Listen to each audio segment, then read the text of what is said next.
Hello everyone and welcome back to my Bold and Beautiful 29 YouTube channel. I hope you guys are having a wonderful day. Before we start, please hit the subscribe button and give this video a thumbs up.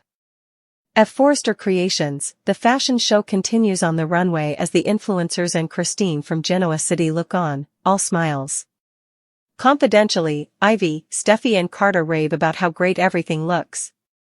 Donna and Katie tell Eric that Brooke is getting into her glam to model the looker. Eric wants Ridge to flash back who he's with Brooke.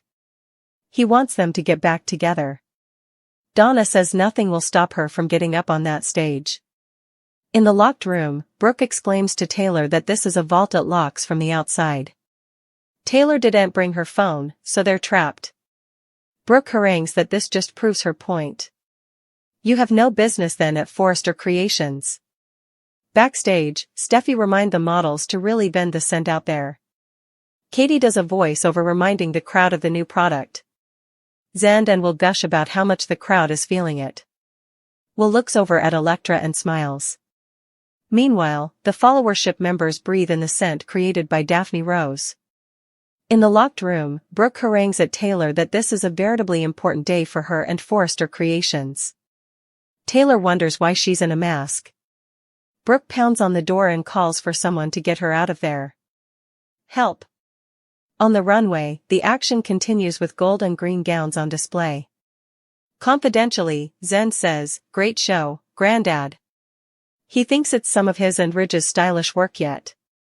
Eric appreciates him staying with the company when the achievement passed. Zen admits it was hard, but it was his duty.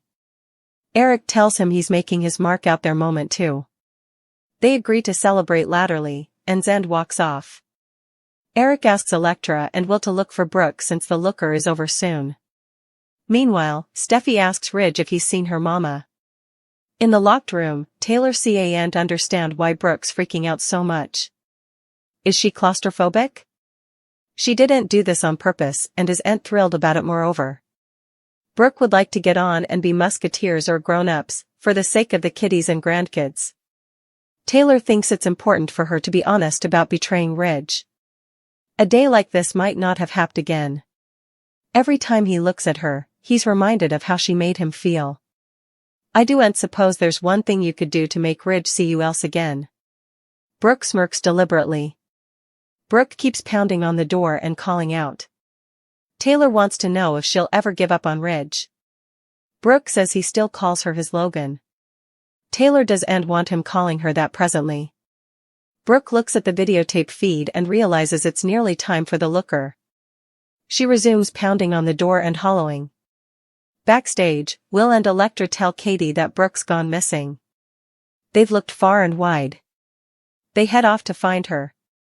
Meanwhile, Carter, Ridge, Steffi, Zend, and Daphne watch the runway and Ridge and Carter talk about how happy they've made peace.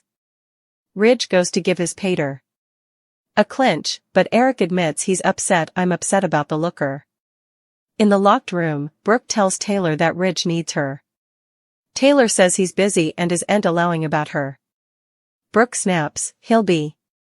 Katie, Elektra, and Will arrive outside the door and realize Brooke is in there. The golden hollers that Taylor locked her in there. Katie promises they'll get her out.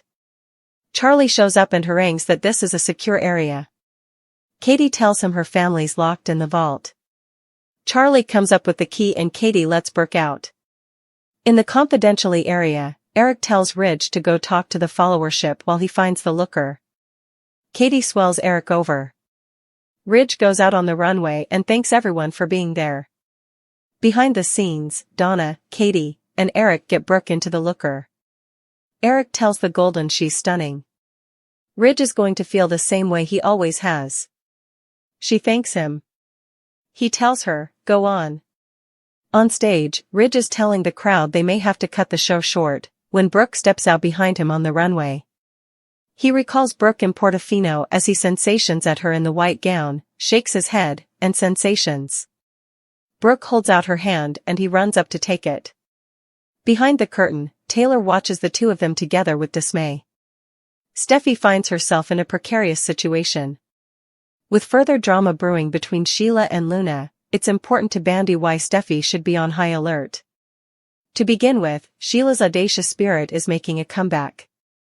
We're witnessing her form a secret connection with Luna while keeping it hidden from Deacon, which is a clear sign of her mischievous nature, and that frequently results in trouble. Lately, Sheila had a violent battle with Poppy that showcased her menacing side. It seems Sheila is stepping down from the affable facade she has maintained and returning to her more minatory ways, putting Steffi at threat. Sheila will do anything to save her family connections, meaning Steffi is a hedge that must be removed. Steffi's hindrance in Luna's relationship with Finn puts her in a precarious situation. Sheila has suggested that she wouldn't allow Steffi to intrude in her family affairs any longer, raising the question of how far she's willing to go to silence Steffi. Both Sheila and Luna have tried to kill Steffi in the history Luna by leaving her in a pen pending a structure obliteration. Sheila, by shooting her at the time when she accidentally shot Finn because he jumped in front of her. Who's to say she wouldn't try to kill Steffi again, anyhow of how important Finn loves her? Naturally, the alliance between Sheila and Luna raises a flag of concern. With both of them working together, they'd the eventuality to produce twice the chaos for Steffi. Still, also two are doubly as dangerous, if one is dangerous. Joining forces, they come a deadly brace. We see and overlook sci-fi's real-life gestation, which may impact Steffi's will need to take a temporary leave to have her fourth baby, potentially paving the way for Sheila and Luna to unleash some chaos. Is it possible that Steffi could find herself in prison again or indeed fall into a coma from a serious injury? Or will Luna and Sheila simply force Steffi to leave city due to the raising pitfalls? One thing is certain, Steffi must brace herself for whatever comes her way.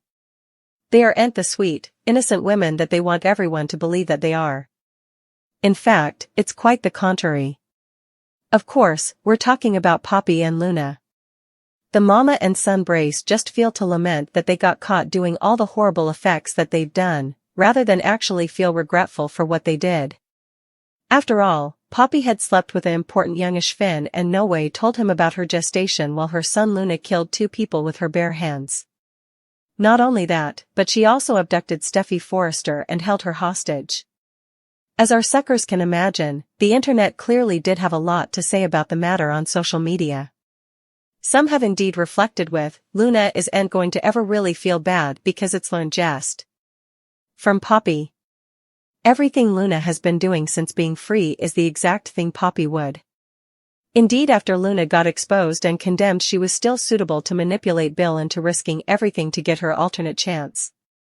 And now Luna is using her newfound freedom to prey on Bill's youngish son in order to become a part of his family and be financially set for life.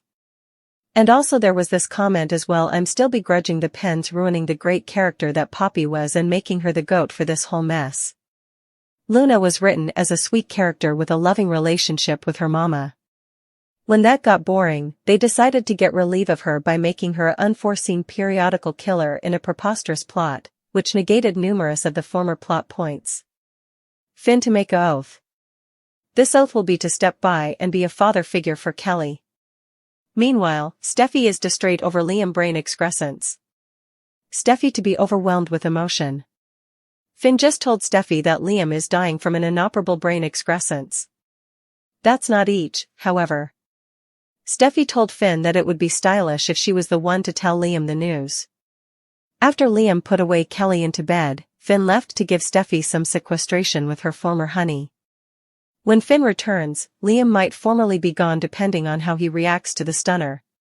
Liam shouldn't be driving as he can't see, but I could see him defying going back to the sanitarium. Finn does promise his woman that he'll fill in as Kelly's pater. Of course, Finn formally does this as he's Kelly's stepfather. Finn might suppose those words will assure Steffi, but they could come off as asleep, so we shall see. Liam will go into battle. Liam isn't about to battle the excrescence but the factual opinion. While it's normal for one to be in denial at first, I wonder if this is some kind of suspicion story. Steffi is in unbelief and so will Liam. So, I wonder if this is a misdiagnosis or commodity. She's so youthful and I could see Steen not wanting Kelly to know the verity until the last nanosecond. Now that Liam has participated a special evening with Kelly, will he feel compelled to do the same with Beth? At some point, Liam is going to have to tell Hope what's going on. It would be cruel to leave Beth out of Liam's final story. There's also Bill. Liam might not want anything to do with his father presently, but Bill deserves to know the verity as well.